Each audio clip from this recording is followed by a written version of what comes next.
We often think of ourselves as individuals separate from the world around us. But what if I told you that our environment plays a much bigger role in shaping who we are than we might realize? It's like a sculptor molding clay. The clay is our inherent potential, and the sculptor's hands, the environment, shape us into who we become. Think about it. Where we grow up, who we interact with, and the experiences we have all leave their mark. These elements come together to influence our values, beliefs, and even our habits.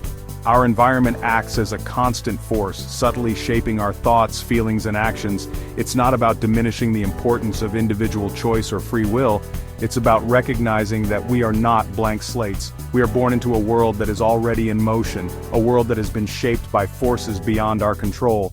And this world, in turn, shapes us. When we talk about identity, we often think about simple labels, our name, our job title, our nationality. But our identity is much more than that. It's the unique tapestry woven from our experiences, relationships, and values. It's the sum total of what makes us who we are. Our environment plays a crucial role in weaving this tapestry.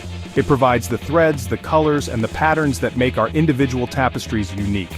A child raised in a bustling city will have a different tapestry than a child raised in a quiet village.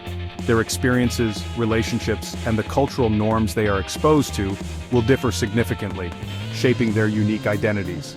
Think about your own life.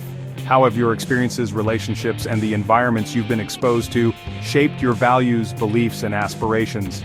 From the books you read to the music you listen to, every element of your environment contributes to the ongoing process of identity formation. Our earliest and most influential environments are our families and communities. These are the spaces where we first learn about the world, about relationships, and about ourselves. Our families provide us with our initial values, beliefs, and ways of seeing the world. Think about language. We don't choose our first language, but it becomes a fundamental part of our identity. The same goes for many cultural norms and traditions. We inherit them from our families and communities, and they become part of who we are, often without us even realizing it. As we grow older, our social circles expand. We make friends, join clubs, and become part of different communities. These new environments introduce us to new perspectives, ideas, and ways of life. They challenge our existing beliefs and push us to grow and evolve. Have you ever noticed how yawning can be contagious? You see someone yawn, and suddenly you're yawning too. This is the work of mirror neurons, a fascinating type of brain cell that plays a crucial role in how we learn and adapt to our environment. Mirror neurons fire both when we perform an action and when we observe someone else performing that same action. This mirroring allows us to understand the actions of others and even empathize with their emotions. It's how we learn new skills, understand social cues, and navigate the complexities of human interaction. But mirror neurons also make us susceptible to environmental influences. We unconsciously mimic the behaviors, attitudes, and even the emotions of those around us. If we are surrounded by negativity, we are more likely to feel negative ourselves, but the opposite is also true. Surrounding ourselves with positive, supportive people can have a profound impact on our own well-being and outlook on life. Section 5. Concrete jungles and tranquil gardens. How physical spaces shape us. Our physical environment also plays a significant role in shaping who we are.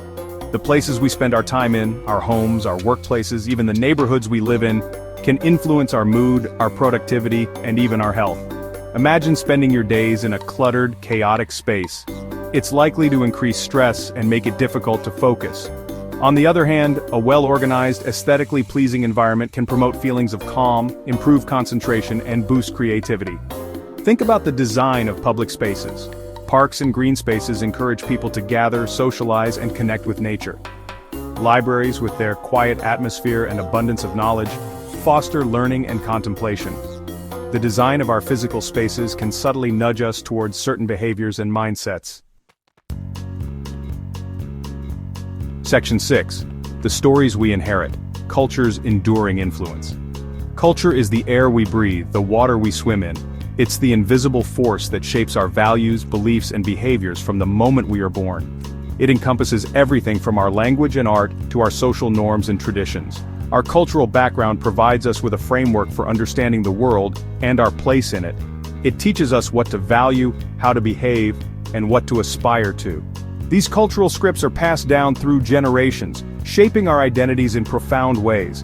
Understanding the influence of our cultural background is crucial for developing self-awareness. It allows us to examine our own beliefs and behaviors with a critical eye, questioning assumptions and challenging biases that we may have unconsciously inherited.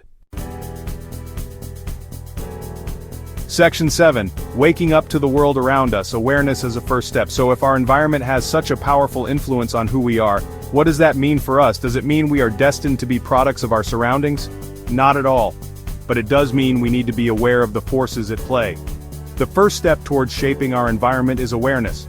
We need to pay attention to how our surroundings make us feel, think, and act. Are there certain environments that energize us? Are there others that drain us? Once we start paying attention, we can begin to make conscious choices about the environments we expose ourselves to. This awareness also extends to the people we surround ourselves with. Are our relationships supportive and uplifting, or do they leave us feeling drained and negative?